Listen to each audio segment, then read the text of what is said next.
Welcome back to the TwinSpires Jury. I'm Ashley Anderson here with James, Scully, and Darin Zoccali to talk our best bets and fades of the week at Fairgrounds for Risen Star Day, and we'll look at Turfway and Gulfstream Park as well. As you can see, I don't have my TwinSpires backdrop with me today because I'm in New Orleans to go to Fairgrounds for the Risen Star, and I was there this morning, back at the hotel right now, so sorry if it's a little noisy. I'm taking over the restaurant right now. And I'm a little tired too, because I've been up since 5 a.m. So hopefully I make sense today. But I'm going to turn it over to James first. And James, tell me what your best bet of the week is. My best bet of the week is number one, Ethan Energy in the third race at Fairgrounds on Saturday. Ethan Energy is a colt that stretching out the two turns in December in his second start. He broke his maiden real impressively at the Fairgrounds, and he didn't get out of the gate well in his debut. He broke better the second time out, won very sharply going away. He came back from the comp, and he's in a position like a lot of last out maiden winners are, where they just don't have a big margin for error, stepping up to face stakes rivals the first time. And I thought he basically, lost his best chance when breaking poorly from the starting gate. He still ran, I thought, a pretty solid fourth place effort in that race. And I look forward to move forward significantly in this race on Saturday for Brad Cox. The thing that I like about the setup for Ethan Energy as well in race 3 is that he's got Nash in the race, who to me is like a one-turn type who has to go to the lead. You got Count Dracula and Tuscan Sky as well. So I could see the pace battle being contested early and throughout it, and really Ethan Energy getting a perfect setup that enables him to come rolling past those horses in the stretch and win the third race at Fairgrounds on Saturday. Darin, who's your best bet? Yeah, I'm going to head over to Turfway Park. They've got a really nice card Saturday night. It includes a stakes race, but the race prior to the stake that kicks off the late pick 4 is 1.25 miles, non-winners of 2 other than optional claiming allowance. And I like number 4, Barberini, who's given a 6-1 chance on the morning line. This horse is making his third start back off the layoff, and he had a really nice campaign back in 2022 where he won 4 of 5 starts and then ran third behind Value Engineering over the synthetic at Gulfstream in the Allen Jerkins. Then they bumped him up to grade 3 and grade 2 competition, including the Mac Diamarta, where things just did not go the way that the connections had hoped. He went to the sidelines coming out of that grade 2 event and disappeared for about 8 months from the races. So obviously something went amiss there. He came back behind a Credit and Hush of a Storm in a really good allowance race where he did not run poorly. Then the second time out, he ran into a really good race, including the runner-up from that particular race, coming back to win a stake event. And that horse is actually going to be going postward, I believe, right behind him in the Dust Commander and Surly Furious in race number 7. He's actually the 5-2 choice in that field. So Barberini's coming out of a couple of really key races. He's in for the claiming price. He's going from non-winners of 3 other than to non-winners of 2 other than, while entered for the $40,000 tag. And I think going this 10 furlong distance is going to hit him right between the eyes, because he's proven at 1 1/8 miles. He's proven at 1 5/8 miles. I think stretching him out is going to do him a lot of good. And there's a lot of speed from the inside as well that I think is going to set things up nicely for his late rally. So we're going to take a flyer on Barberini, James, at 6-1 in the 6th at Turfway Park. I like it. Ashley, what do you got for us? Well, I'm taking it to the big race on Saturday, the Risen Star. And it's a pretty deep field, maybe the deepest field we've seen so far in a Kentucky Derby prep. It's worth 50 points to the winner. And I'm going to go number 4, Sierra Leone, at 4-1 on the morning line. This is a Chad Brown runner making his 3rd career start. He had a 98 brisnet speed figure last out when he was beaten just a nose by Dornoch in the Rimson. It was on a sloppy track. I think we might get similar race conditions here at Fairgrounds on Saturday as well.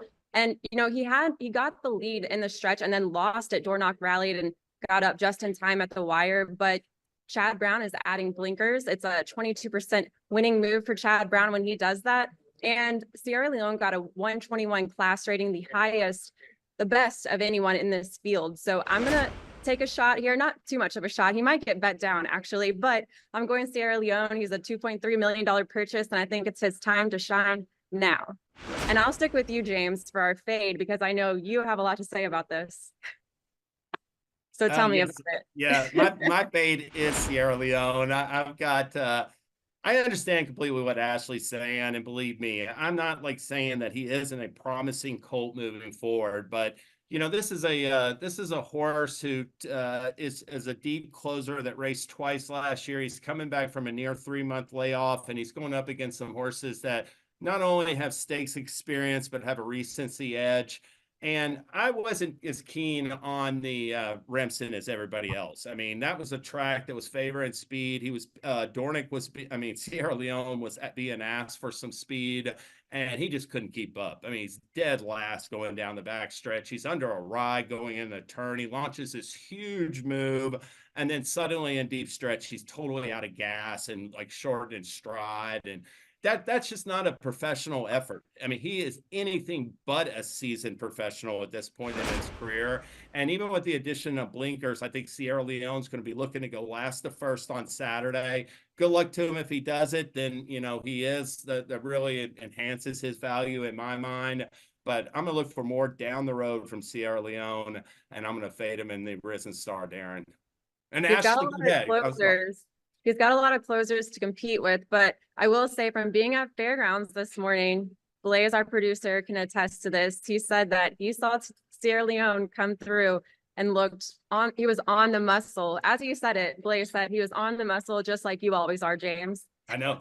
Well, listen, I know he looks great. I mean, he's the best looking horse on the track. I believe every single morning he steps on it.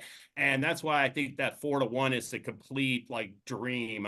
I expect Sierra Leone to be favored. I expect him to be a solid favored. He was the second choice in pool 3 of the Kentucky Derby future wager, 2 pegs, 2 points lower in the betting than locked. And I look for him to be a big favorite on Saturday. And the one thing about the Risen Star, guys, is that the winner of this race, in my mind, is going to be the clear favorite in Pool 4 of the Kentucky Derby future wager this weekend. So it'll be interesting to see how the betting goes, because like Ashley said, it's an extremely deep field, I think, with 5 potentially quality 3-year-olds in it. Yeah, I look at it from a standpoint of value, guys. I think he's going to be closer to 2-1 than 4-1.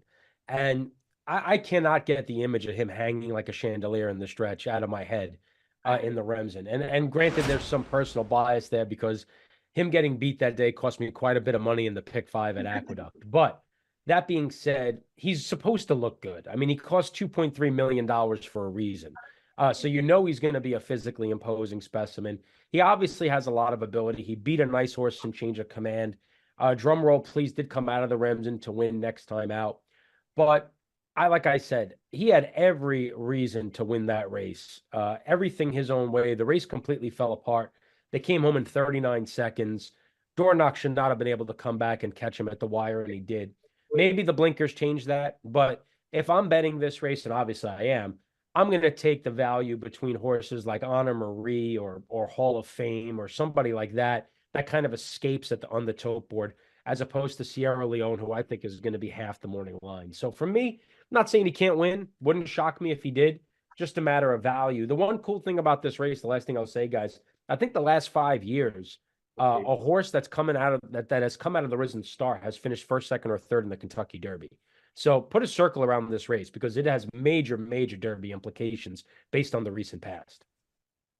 All right. Well, we've talked a lot about the Risen Star. I think we might talk a little bit more in our next segment as well, or the one after this. But Darin, let's stick with the fades. So who are you fading at a short price this week?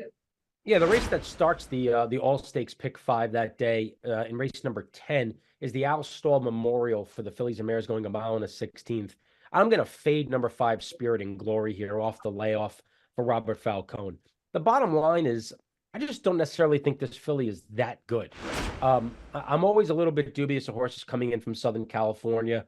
The horse was well beaten in the Eatontown, which is a local race here in the New York, New Jersey area at Monmouth that has decent horses in it. Consumer Spending is a nice horse, but was beaten 3.5 lengths that day.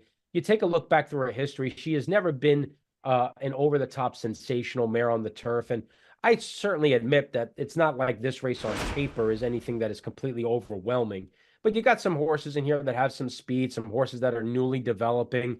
And I just would rather take one of these other horses that are kind of stepping forward now more into the spotlight than a horse like Spirit and Glory, who's kind of shown that if everything goes her way, she can win a race. But off the layoff with only 1 start since June, the workouts are certainly less than inspiring. I think that she's a dead set play against to kick off this late pick 5 at anything that resembles a short price, James.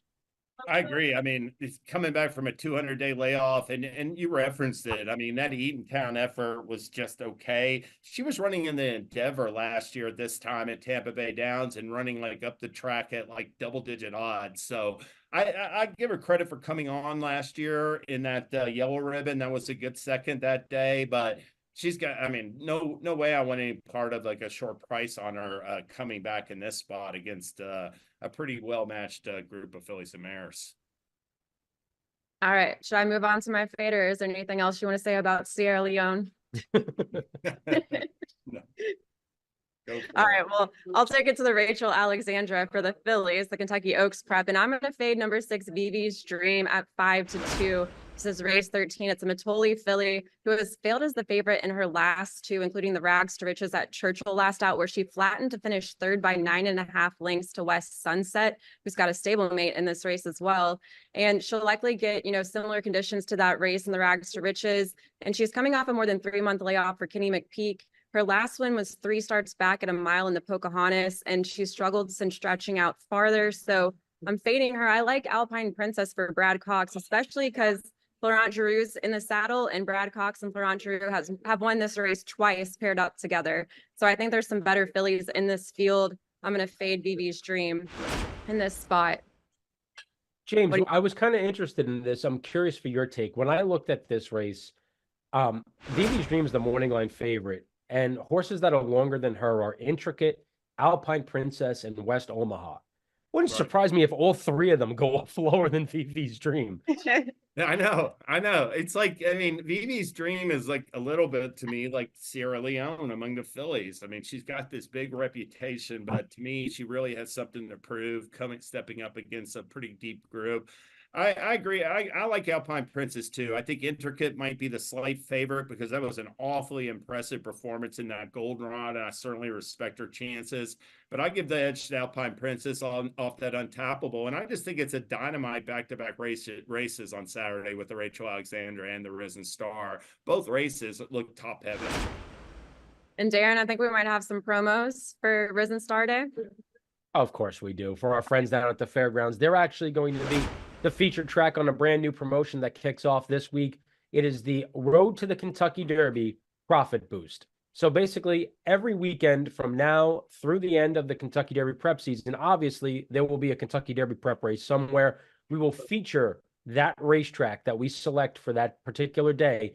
All of the races on the card will be eligible for the Profit Boost, up to a $25 cap for each day that it's offered. So again, this coming Saturday, it is going to be all of the races at the fairgrounds.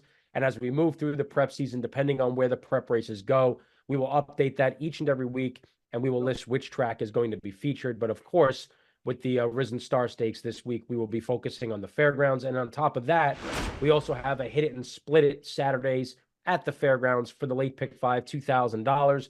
Be sure to be opted into that. And of course, Friday night as well, a $2,500 late pick 5, Hit It and Split It for our friends over at Turfway Park. So a couple of Hit It and Splits. We've got the 15% profit boost. And I'll even mention, don't forget, with the Kentucky Derby Future Wager coming back this weekend, we have the Kentucky Derby Week Bankroll Builder, which has a series of bet gets. The more you bet in these future wagers, the more you're going to get added to your account Kentucky Derby Week. So be sure to pick out who you like early on in this Derby season, make a future wager bet, and then get involved there. So a lot of Derby, Churchill Downs related stuff going on this weekend, guys. Yeah, we got a lot going on. I like that Hit It and Split It on Saturday. I'm putting in some work on that big 5. There you go. Well, James, don't take all the money from everybody. All right, James, tell me what else you're going to be watching for this weekend, maybe at the Risen Star. Well, I liked how Track Phantom won on a fast pace in the LeCompte. He was a little bit fortunate. I think there weren't any like quality closers in there because he was a little bit tired late. But I thought he came back with a stronger effort in the Risen Star. The number dropped a little bit because the pace was much more moderate. But once again, I just seen the progression from this colt. Broke his maiden, wins the Gun Runner, wins the LeCompte, going into the Risen Star. I've seen these colts. Darin referenced like the impact the Risen Stars had in recent years, and I'll just reference 3 runners right off the bat in the last 7 years. Gun Runner, War of Will, and Epicenter. All three of them got stronger in every single event, and nobody has made a case to me why Trek Phantom is not going to improve upon that effort in that LeComp last month. I think that the one thing about these horses that I've referenced them earlier, especially Epicenter, he wasn't earning big numbers in his first couple of stakes races in the low 90s, and so's Track Phantom. And I expect those numbers, just like they did for Epicenter and other good horses, to increase significantly as he moves forward. I like the fact that he's one of the most experienced members of the field. I like the fact that he has good tactical speed, and I like the fact that he loves fairgrounds. So with Sierra Leone, to me, being going to be the post-on favorite, I wouldn't be surprised if Hall of Fame is the second choice. I'm looking at a potential to get a better price than the morning line favorite is at Track Phantom. I don't think that will happen. I think I can get maybe $8, $9 and maybe even 10. And I'm going to bet Track Phantom to win in the Risen Star Stakes, Darin. Yeah, don't blame you. I mean, he didn't go off favorite again last time, which kind of surprised me. So he seems like, despite the fact that he keeps winning, he still somehow flies under the radar. Now, that might end if he dominates in the Risen Star, but for some reason, the betting public seems to always shy away from him a little bit, and I think you're going to get value because I do think the money's going to come in on Sierra Leone, unfortunately, for Ashley. You know, it is interesting too, because Hall of Fame won by more than 10 lengths, had Joel Rosario. We talked about this before. Joel Rosario sticking with Track Phantom. So it seems like there's something there. Steve Asmussen feels confident with Track Phantom. Y'all don't think that the public's going to favor Track Phantom for that reason? They might. I mean, they do go to Asmussen a lot. I mean, I certainly understand that. But I can't get the fact that he wasn't favored over Nash last time after he beat him soundly 2 back. Yeah.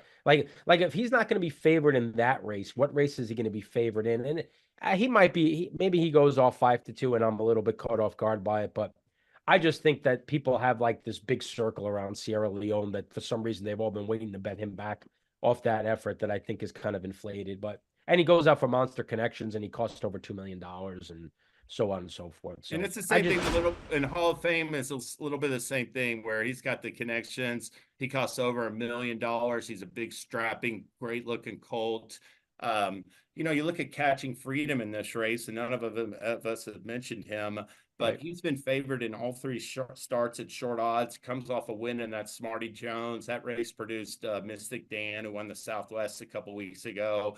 It's hard to gauge how he'll get bet. It's hard to bet for me to gauge a little bit how like a horse like Resilience will get bet, because that horse is coming off a pretty nice maiden win at Gulfstream. So it's definitely going to be a situation. Watch the tote board. I don't think any of us can exactly predict it accurately, but I do think Track Phantom will be overlooked a little bit. All right, Darin, what else are you going to be watching for this weekend?